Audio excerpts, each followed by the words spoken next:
Ouçamos a leitura, Efésios 6, de 10 a 20. Quanto ao mais, sede fortalecidos no Senhor e na força do seu poder. Revesti-vos de toda a armadura de Deus, para poderdes ficar firmes contra as ciladas do diabo. Porque a nossa luta não é contra o sangue e a carne, e sim contra os principados e potestades, contra os dominadores desse mundo tenebroso, contra as forças espirituais do mal nas regiões celestes. Portanto, tomai toda a armadura de Deus, para que possais resistir no dia mau, e, depois de terdes vencido tudo, permanecer inabaláveis. Estai, pois, firmes, cingindo-vos com a verdade, e vestindo-vos da couraça da justiça. Calçai os pés com a preparação do evangelho da paz, embraçando sempre o escudo da fé, com o qual podereis apagar todos os dardos inflamados do maligno. Tomai também o capacete da salvação e a espada do Espírito, que é a palavra de Deus. Com toda oração e súplica, orando em todo o tempo no Espírito, e para isso vigiando com toda perseverança e súplica por todos os santos, e também por mim, para que me seja dada no abrir da minha boca a palavra, para com intrepidez fazer conhecido o mistério do Evangelho, pelo qual sou embaixador em cadeias, para que em Cristo eu seja ousado para falar, como me cumpre fazer. Oremos mais uma vez, pedindo a direção de Deus para o culto. Pai querido, estamos diante da Tua palavra e suplicamos a iluminação do Teu Espírito Santo para a correta compreensão da mesma e também para que ela seja aplicada aos nossos caminhos.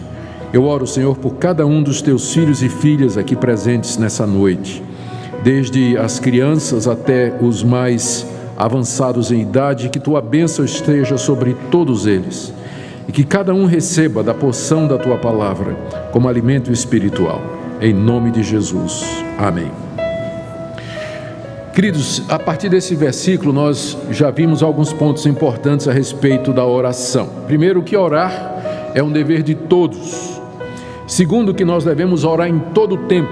Isso que Paulo diz aí, quando ele fala que devemos pôr a armadura de Deus com toda oração e súplica, orando em todo o tempo.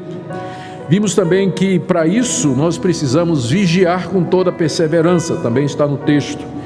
E vimos hoje de manhã que há vários tipos de oração, também mencionados no texto, e que entre eles está a intercessão por todos os santos, como Paulo fala no final do verso 18 e exemplifica nos versos 19 e 20, quando ele mesmo pede oração aos crentes de Éfeso. Hoje nós veremos por fim aquilo que Paulo denomina de orar no Espírito, no verso 18. Talvez esse seja o ensino mais importante de Efésios capítulo 6, verso 18, sobre oração. Todos os pontos que nós vimos até agora são para serem feitos no Espírito. Todas essas ações que nós mencionamos são para serem realizadas no Espírito Santo. Temos que orar em todo o tempo pelo Espírito, nós temos que vigiar na oração com toda perseverança pelo Espírito, nós temos que empregar todos os tipos de oração pelo Espírito e devemos interceder por todos os santos no Espírito. Se não for no Espírito Santo, nós não poderemos fazer nenhuma destas coisas. As nossas orações, na verdade, elas não serão reais, elas não serão eficazes, pois é somente no poder do Espírito Santo que as nossas orações são ouvidas por Deus e respondidas. Os fariseus oravam muito. Jesus diz que eles faziam longas orações. Jesus até contou a história de um fariseu que subiu ao templo para orar e que orava de si para si. Então, é possível pessoas fazerem orações, se dirigirem a Deus, buscar a ajuda de Deus e, na verdade, tudo aquilo é mera religião. É uma atitude religiosa, humana, carnal, não tem a ação do Espírito, não é guiado pelo Espírito e, portanto, não chega à presença de Deus e não é por Ele respondida. Portanto, é da mais alta importância que nós aprendamos o que é isso que Paulo diz aqui, que nós devemos orar em todo o tempo no Espírito Santo. O que é que significa isso? Orar no Espírito Santo. É orar debaixo da assistência dEle, da orientação dEle, é orar no poder que procede dEle, é ser guiado por Ele na oração, é estar debaixo da sua jurisdição, autoridade, poder e graça quando nós estamos orando. É um exercício espiritual que nós fazemos, conduzidos pelo Espírito Santo e no poder dele. Nós precisamos disso por causa da nossa fraqueza. Por causa da nossa fraqueza. Paulo admite lá em Romanos capítulo 8, verso 26 e 27, que nós não sabemos orar como convém. Nós não sabemos a forma de orar, nós não sabemos com frequência o que pedir. Por isso Paulo acrescenta lá em Romanos que o Espírito Santo nos assiste em nossa fraqueza, intercedendo por nós, inclusive com gemidos inexprimíveis.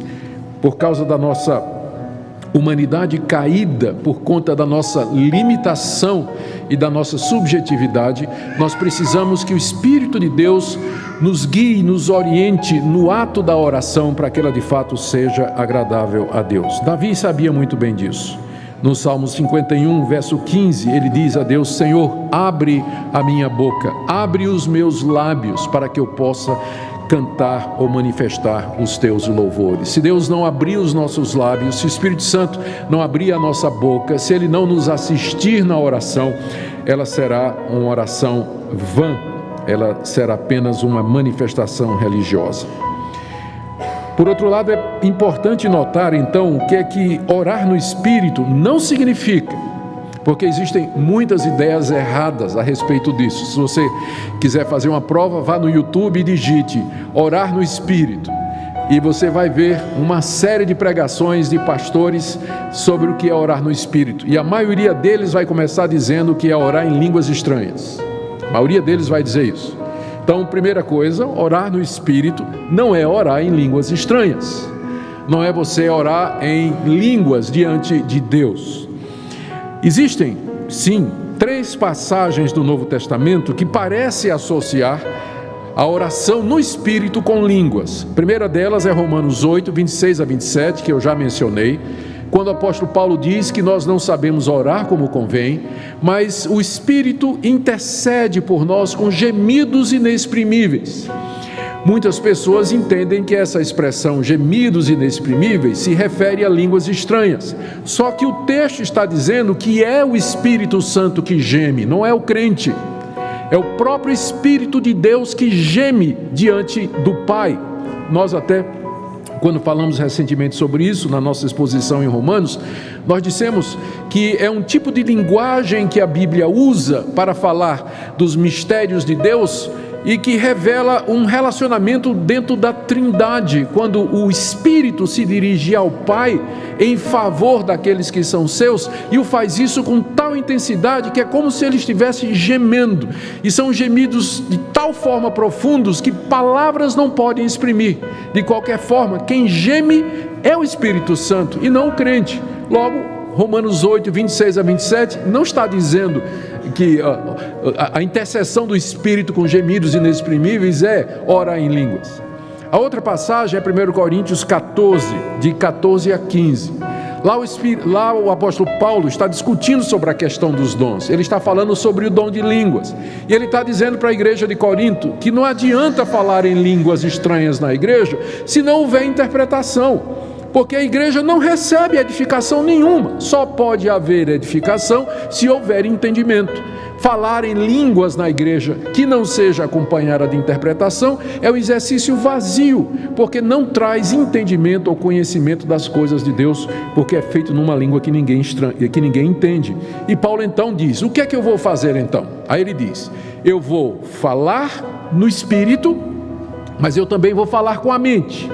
Então, essa expressão falar no Espírito, em contraposição a falar com a mente, deve ser ou pode ser interpretado como sendo falar em línguas, debaixo da ação do Espírito Santo, sem nenhum problema. Em seguida, Paulo diz: orarei com o Espírito, mas também orarei com a mente. Então, o grande ponto aqui é o que é que a palavra Espírito quer dizer. Que, como vocês sabem, a palavra Espírito é a tradução de uma palavra grega que no original a palavra pneuma, que no original é a mesma palavra para espírito do homem, espírito de Deus, espírito maligno. Não tem letra maiúscula no grego, nome próprio não começa com letra maiúscula, por isso quando é o Espírito Santo não começa com um pi maiúsculo. Então os intérpretes têm que olhar o contexto para ver em que sentido a palavra está sendo usada ali. E é muito provável que espírito, em 1 Coríntios 14, quando Paulo diz, orarei com o espírito, mas também orarei com a mente, é simplesmente o oposto de mente. São as emoções, é o sentimento interior. Quem ora em línguas, ele não entende o que ele está dizendo, mas ele sabe que ele está orando em línguas, mas a mente dele não compreende. Não está se referindo necessariamente à ação do Espírito Santo no momento da oração, mas fazendo um contraste entre a mente que compreende e o Espírito Santo que ali representa o sentimento e a emoção de quem está orando. Portanto, a passagem também não está falando necessariamente ou dizendo que o Espírito Santo, que toda vez que nós oramos no Espírito, nós vamos falar em línguas. A terceira passagem é Judas, verso 20, quando Judas diz que nós devemos nos edificar orando no Espírito Santo, devemos nos edificar na nossa santíssima fé. Não há absolutamente nada na passagem ali que sugira que Judas está dizendo que para os crentes se edificarem na fé, eles têm que orar em línguas. Todas as vezes que as línguas aparecem no livro de Atos, Atos 2, Atos 10, Atos 19, todas as vezes que ocorre o fenômeno das línguas, o texto diz que quem ouvia, escutava aquelas pessoas louvando e exaltando a Deus. E nós já vimos que o tipo mais comum de oração é súplica, é petição. Então não bate, se língua ou se falar em línguas é sempre um ato de louvor e adoração a Deus, então não bate com orar em línguas ser a coisa normal que o crente faz quando ele está cheio do Espírito Santo, porque são duas atitudes diferentes, uma é adoração e outra é súplicas. Então não há qualquer evidência que vá dizer para nós que você só está orando no Espírito Santo se você orar em línguas. Eu assisti alguns dos vídeos na internet de pessoas que defendiam isso, eu fiquei impressionado. Tinha vídeo que dizia assim: o poder extraordinário da oração em línguas. Mas onde é que eu encontro no Novo Testamento que orar em línguas é mais poderoso do que orar na minha língua, no idioma que eu entendo? Eu não vejo isso no Novo Testamento. Não tem absolutamente nenhuma dica de que orar em línguas é uma forma de oração superior. Na verdade é até inferior, porque Paulo diz assim, que se você orar em língua e não tiver quem interprete, você tem que ficar calado na igreja. Tem que ficar calado na igreja. Não pode orar em língua na igreja se não tiver intérprete. E ele limita, dizendo, tem que ser 2 e no máximo 3, e em sequência. Então isso de todo mundo estar orando de repente em línguas, todo mundo ao mesmo tempo e tudo mais, não há na Escritura qualquer fundamentação para esse tipo de coisa. Então nós queremos orar no Espírito, mas precisamos primeiro saber o que é que não é. Orar no Espírito não é orar em línguas. Segunda coisa, também não é ser movido por fortes emoções durante o culto ou durante a oração. As pessoas às vezes interpretam dessa forma e querem identificar a oração no Espírito com emoção na oração. Eu não sou contra me emocionar na oração. Eu gosto quando, orando, de repente eu sinto uma alegria muito grande, uma exultação muito grande em Deus, ou então quando eu estou verdadeiramente arrependido dos meus pecados, aquele pesar, aquela tristeza que entra no meu coração. As orações são boas, Deus nos fez assim, mas é um erro pensar que se não houver emoção, a oração não é feita no Espírito Santo. As pessoas às vezes fazem essa conexão, e para eles a oração só é no Espírito Santo quando há choro, quando há gritos, quando há gemidos, sussurros ou qualquer outro tipo de movimentação. E as pessoas são capazes de se estimular psicologicamente a ponto de que elas entram num estado emocional onde esse tipo de coisa acontece, e elas pensam que isso é oração no Espírito Santo. Não necessariamente. Eu posso orar perfeitamente tranquilo no meu coração, abrir meu coração diante de Deus, falar do que eu preciso, exaltar o nome do Senhor, interceder por outras pessoas, e foi tudo pelo Espírito Santo. Não houve nenhuma emoção excessiva, não derramei lágrimas, não gritei, não senti tremores, não senti calafrio, absolutamente nada, ainda assim é uma oração no Espírito Santo. Então, não vamos confundir oração no Espírito com sentir fortes emoções enquanto você ora, porque com certeza essa relação de causa e efeito não é autorizada pela Escritura Sagrada. Então, o que é que consiste essa oração no Espírito? E eu vou mencionar aqui pelo menos 4 atitudes ou ações do Espírito Santo com relação à oração e que explicam o que é que Paulo quer dizer com oração no Espírito. Primeiro, o Espírito Santo desperta o crente para orar. Veja o que João Calvino escreveu, comentando essa passagem. Na verdade, ele estava comentando Judas 20, que fala também de oração no Espírito. Ele diz assim: a nossa indolência e a frieza da nossa carne são tais que não podemos orar da forma correta, a não ser se despertados pelo Espírito Santo. Devido à nossa indolência, à nossa preguiça, ao nosso sono, à nossa passividade, à nossa indiferença, à dureza do nosso coração e à nossa incredulidade, se o Espírito Santo não nos despertar para orar, se Ele não nos tocar, não nos impulsionar a orar, nós faremos disso a nossa última prioridade. O Espírito, lá em Zacarias capítulo 12, verso 10, é chamado do Espírito de graça e de súplica, exatamente por isso, porque ele faz com que o crente suplique, ele desperta no crente o desejo de buscar a Deus. Ele toca o nosso coração. No Salmo 27, verso 8, Davi diz assim: ao meu coração me ocorre, buscai a minha presença. Buscarei, pois, Senhor, a tua presença. Davi disse: me ocorreu agora, ao meu coração ocorreu que eu devo de buscar, Senhor. Quem é que fez com que Davi sentisse vontade de buscar a Deus, senão o Espírito Santo que nele habitava?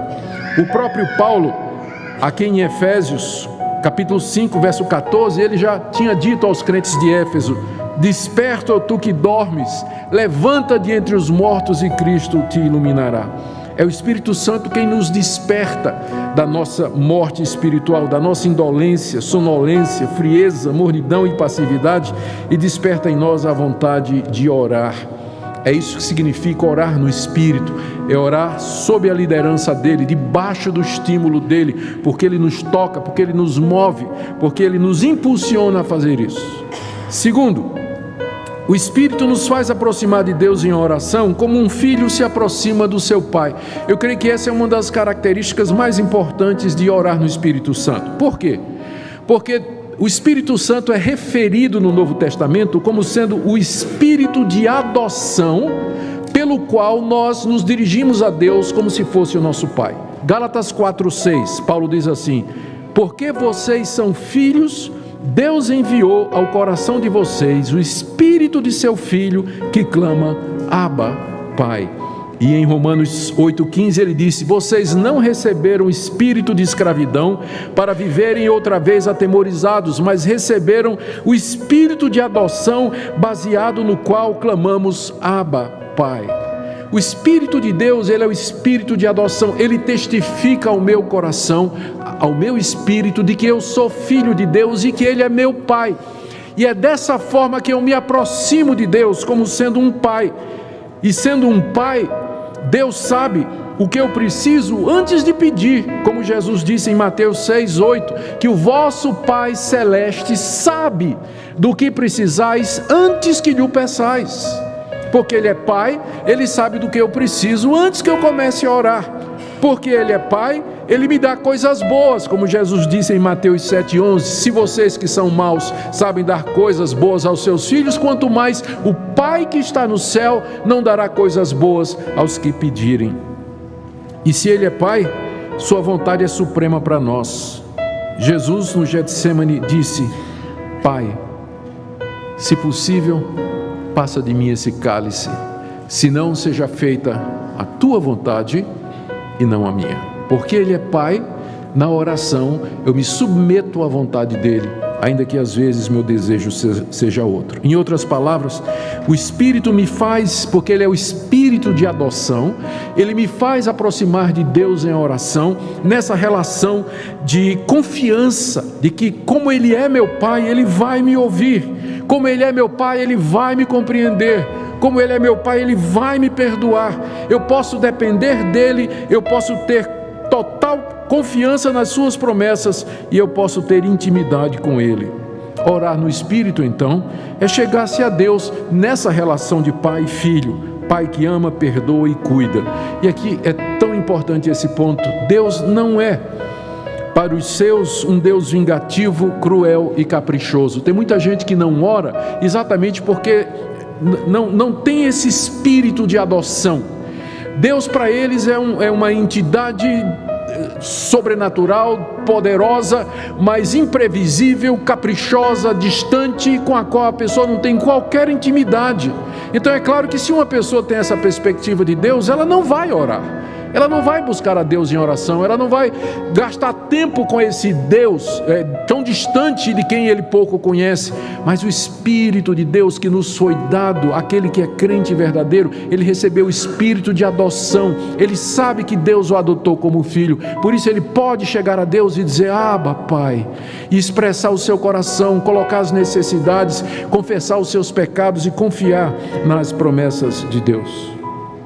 Em terceiro lugar, orar no Espírito. O que é que isso implica? Implica que o Espírito de Deus conduz as nossas mentes às coisas de Deus. Tem várias passagens na Bíblia que nos ensinam isso. Jesus disse que o Espírito Santo, o Consolador, quando ele viesse, ele nos ensinaria todas as coisas e nos faria lembrar daquilo que ele disse. Paulo disse que o Espírito Santo nos faz conhecer aquilo que por Deus nos foi dado gratuitamente, 1 Coríntios 2,12. Paulo também disse que o Espírito Santo nos faz cogitar das coisas de Deus, e o Espírito nos dá aquilo que Paulo chama de a mente de Cristo. Já pensou nisso? O Espírito Santo nos dá a mente de Cristo, ou seja, a capacidade de ver e analisar as coisas da perspectiva do próprio Cristo. É assim que durante a oração nós vemos as coisas da perspectiva de Deus. Eu não sei quantos de vocês devem ter tido essa experiência. De repente, confuso, perplexo, preocupado, angustiado, resolvo orar. E quando começo a orar e me vejo na presença de Deus, eu vejo as coisas de uma outra perspectiva.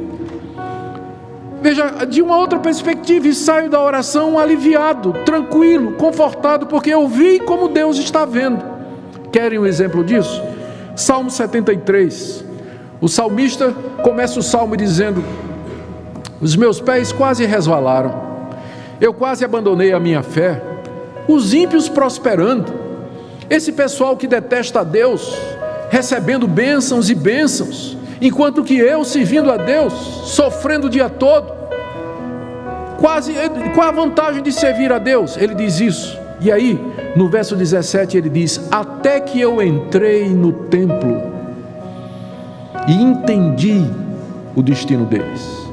Quer dizer, o salmista, olhando o mundo, ele estava desesperado, porque no mundo prospera o ímpio, o injusto, o roubador, o sonegador, o corrupto, eles prosperam.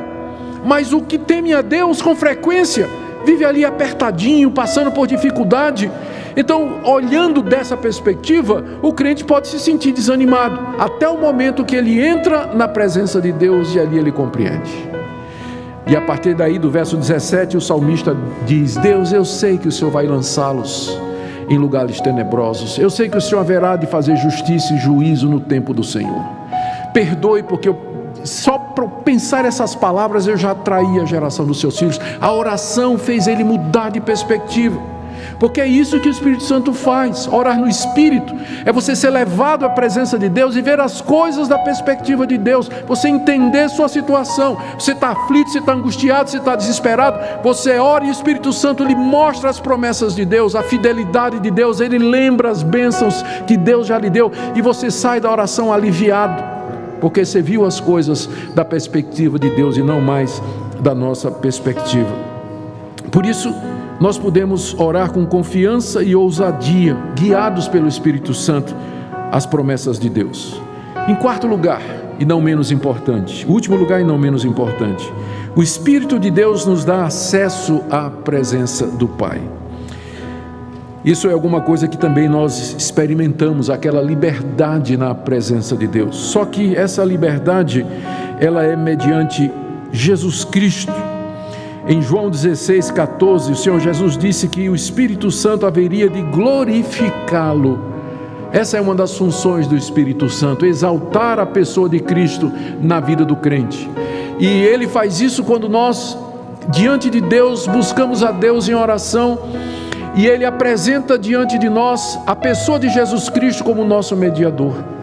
Quantas vezes em oração eu me senti incapaz de chegar na presença de Deus, ou sem qualquer liberdade para pedir coisas a Deus, me sentindo absolutamente culpado, pecador, e de repente, como que num lampejo, a visão da glória de Cristo, aquilo que Ele fez na cruz do Calvário, o seu sangue derramado, e o fato de que Deus me aceita quem eu sou, com base no sacrifício de Cristo, traz liberdade para que eu possa chegar diante de Deus, pecador que eu seja. Quem é que nos apresenta Cristo à consciência durante a oração, senão o Espírito Santo de Deus? Ele me glorificará. E é isso que Ele faz durante a oração. Ele nos lembra que Deus nos recebe por conta da pessoa de Cristo Jesus. É por meio dele que nós temos acesso pleno a Deus, e aí nós temos plena liberdade em Jesus Cristo. Na segunda aos Coríntios, capítulo 3, o apóstolo Paulo está falando de como os judeus da sua época liam o Antigo Testamento, mas havia um véu que impedia que eles vissem Cristo no Antigo Testamento. E Paulo diz, até hoje, quando eles leem Moisés, o véu está sobre eles. E aí ele diz, mas quando um deles se converte a Cristo, o véu é tirado. Quando um judeu se converte a Cristo, ele agora pode ler o Antigo Testamento e ver o que ele não via antes. Ele agora vê Jesus Cristo ali, nos sacrifícios, nas personagens, na história, nas instituições, em tudo aquilo que Deus colocou no Antigo Testamento que fala de Cristo Jesus. Ele não podia ver porque tinha um véu, mas quando ele se converte, o véu é removido e agora ele pode ver a Cristo claramente no Antigo Testamento. E aí Paulo diz aquilo que eu quero trazer para vocês. Porque onde está o Espírito do Senhor, aí há liberdade. A liberdade a que Paulo se refere aqui e que é trazida pelo Espírito Santo é exatamente de você poder ler a Escritura e ver Jesus. Você só pode ver Jesus pelo Espírito Santo. Isso traz liberdade. Essa passagem não significa, como muitos acham, liberdade para no culto você pular, dançar, plantar bananeira, dar salto mortal para trás. Alguns acham isso, né? Onde está o Espírito do Senhor, aí há liberdade. E acham que no culto espiritual é aquele onde todo mundo rodopia e faz tudo mais que a gente vê por aí. Não, Paulo não está falando de culto ali. Ele está falando de acesso, de conhecimento à pessoa de Cristo. Onde há o Espírito de Cristo, aí há liberdade. Você pode ver e entender a pessoa e a obra de Jesus. E é isso que acontece em oração, quando o Espírito de Deus vem e Ele nos mostra a pessoa do Filho Jesus Cristo, Filho de Deus, e nós sentimos essa liberdade na presença de Deus, apesar dos nossos pecados, das nossas deficiências. Que ministério glorioso esse do Espírito de Deus. Orar no Espírito, irmãos, isso que torna as nossas orações eficazes. Em conclusão, nós podemos dizer que orar no Espírito é o oposto, então, de vãs repetições. É o oposto de rezas, de palavras ocas, de orações formais, frias, sem coração, sem fervor, mecânicas, monótonas, cansativas. A vida do Espírito, a oração no Espírito, na verdade, é algo maravilhoso que nos desperta e anima e faz com que nós queiramos mais e mais de Deus. É isso que Paulo quer dizer então. Orando em todo o tempo no Espírito, sob a orientação, sob o poder, sob o controle, sob a instigação do Espírito de Deus, porque somente assim as nossas orações podem chegar até a presença do Pai, na mediação do Filho, pelo poder do Espírito. Caminhando para o fim, meus irmãos, então a pergunta é: como orar no Espírito então? Paulo já havia mencionado o Espírito Santo várias vezes nessa carta. Siga comigo. Capítulo 1, de 13 a 14, ele diz, ele ora Ele diz que o Espírito Santo nos é dado como selo e como penhor da salvação. Então, todo crente verdadeiro, ele já tem o Espírito Santo, que é dado por Deus, espírito de adoção, selo e garantia, penhor de que Deus vai completar a redenção. Está aí, Efésios 1, de 13 a 14. No verso 17, Paulo ora para que Deus, o Pai de Jesus Cristo, nos conceda espírito de sabedoria e de revelação. Esse espírito aqui é com E maiúsculo, é o Espírito de Deus, para que Ele nos ilumine, para que nós possamos conhecer a Deus.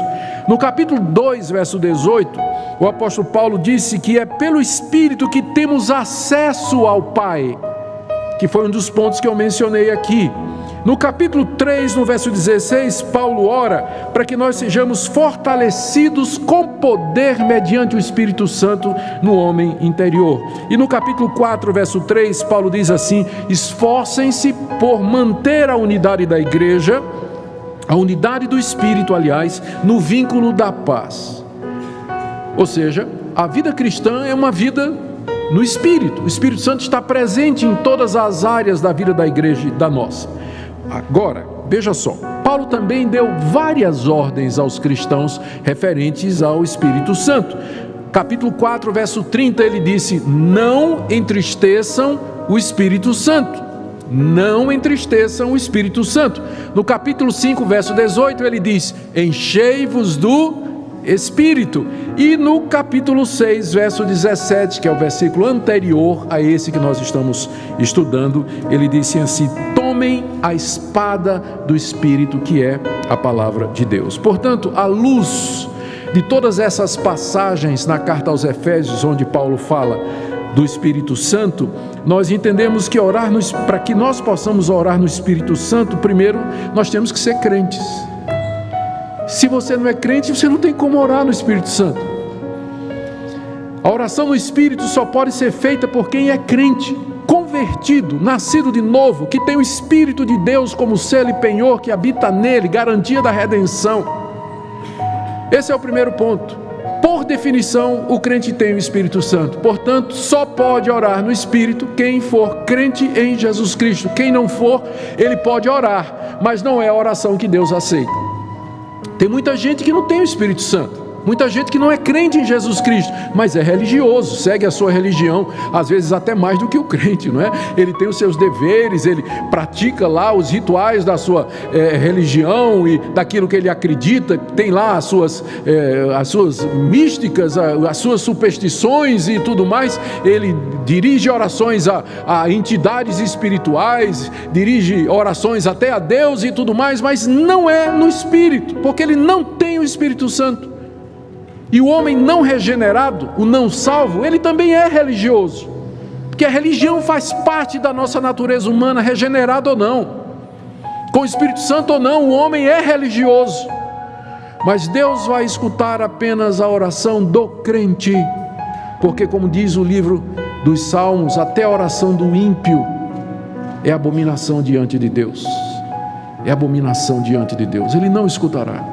Então, quer orar no Espírito Santo? Primeira coisa, você já se arrependeu dos seus pecados e creu em Jesus Cristo? Já renunciou a si mesmo e recebeu Jesus como seu único Senhor e Salvador? Esse é o primeiro passo. Segunda coisa, se você quer orar no Espírito, você tem que se encher diariamente do Espírito Santo. Encher-se diariamente do Espírito Santo, como Paulo fala aqui em Efésios 5:18. Buscar a plenitude do Espírito todos os dias. Pedir que Ele encha sua vida, controle sua vida, guie sua vida, particularmente que Ele oriente você nas orações. Uma vez que você é crente, você já tem o Espírito Santo, mas agora você tem que pedir e querer que Ele então encha sua vida e controle as suas palavras, as suas disciplinas espirituais e particularmente a oração. Terceira coisa, se nós queremos orar no Espírito, nós temos de parar de entristecer o Espírito Santo. Ele habita em nós e ele se entristece. Veja aqui em 4:30, quando Paulo disse: não entristeçais o Espírito de Deus, no qual fostes selados para o dia da redenção. Aí em seguida ele dá uma listinha de coisas que entristecem o Espírito Santo. Muito pequena a lista, na verdade ela é muito maior, mas ele dá só uma amostra. Ele diz: longe de vós toda amargura, cólera, ira, gritaria, blasfêmia, bem como toda malícia. E o que é que ele está dizendo? Não entristeça o Espírito Santo. Como é que você entristece o Espírito Santo? Fazendo esse tipo de coisa aqui e muitas outras mais. Então, se nós queremos orar no Espírito, nós temos que estar com os pecados em dia. Eles têm que estar confessados, resolvidos. Precisamos estar reconciliados. Precisamos colocar a vida em ordem para conhecer essa liberdade extraordinária que é essa oração no Espírito Santo. Davi, no Salmo 66, verso 18, ele diz o seguinte: se eu no meu coração contemplar a vaidade, Deus não me ouvirá.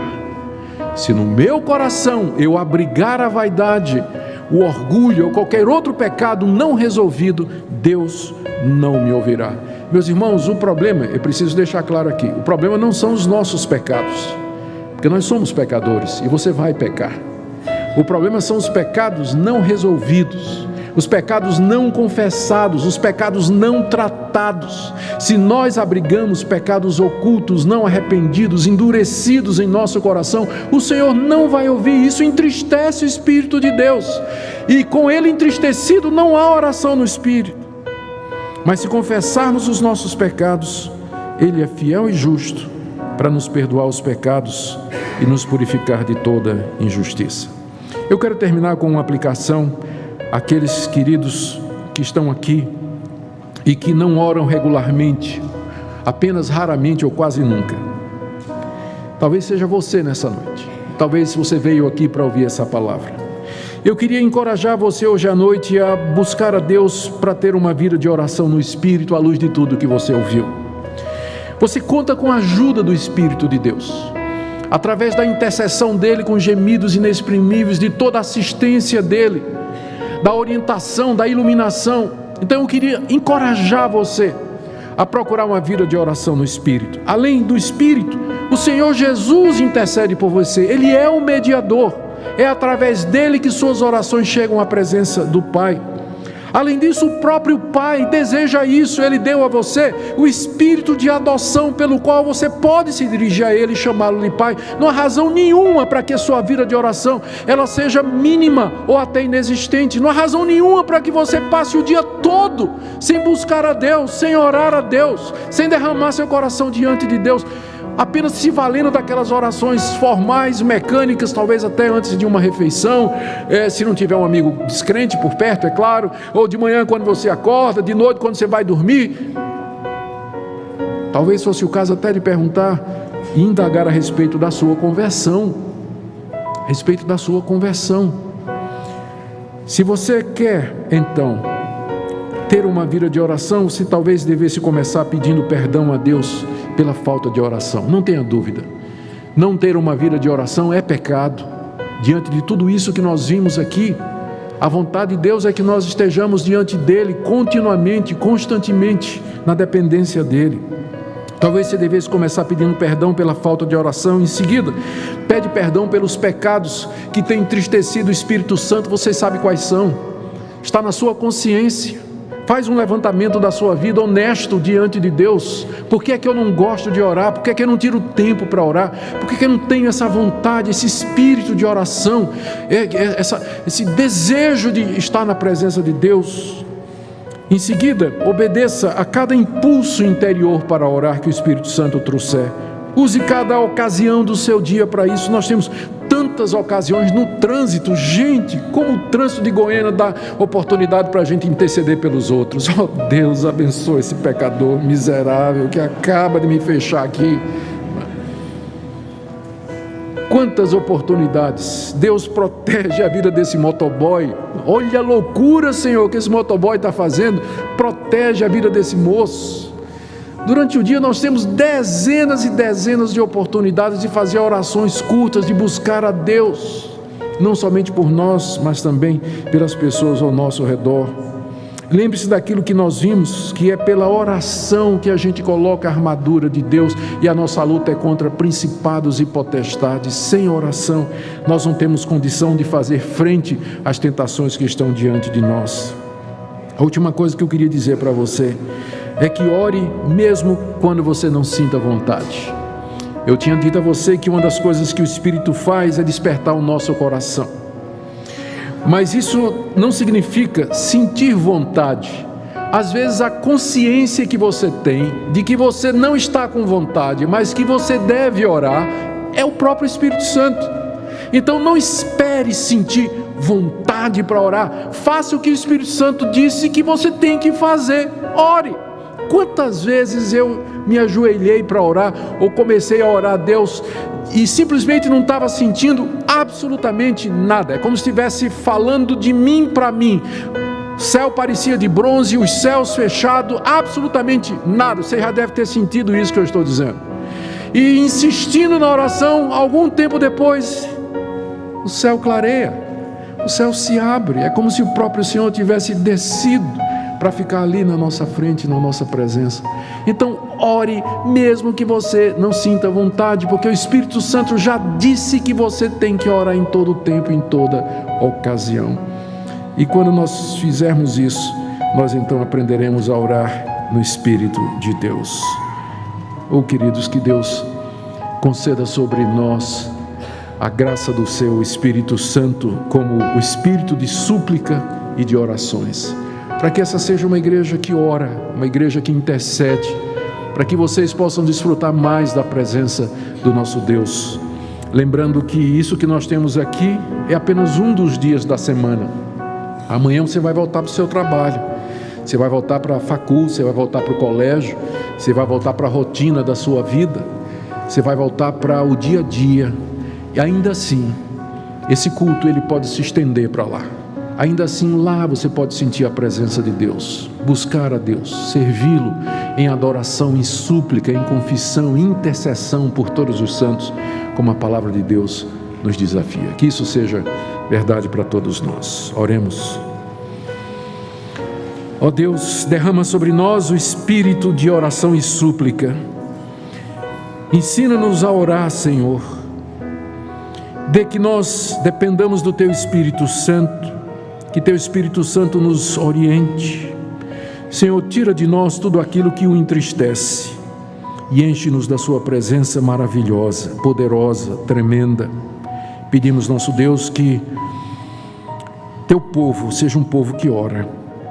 Oramos por aqueles que têm dificuldades, aqueles que se sentem inibidos, duvidosos, descrentes. Esteja com eles nessa noite, Senhor. Que eles possam contemplar na cruz do Calvário a chave para a entrada dos céus. E que mediante o sangue de Jesus tenham ousadia para entrar no Santo dos Santos pelo caminho que Ele já abriu para nós, através da sua carne e do seu sangue. Dá-nos graça e misericórdia, pedimos em nome de Jesus. Amém.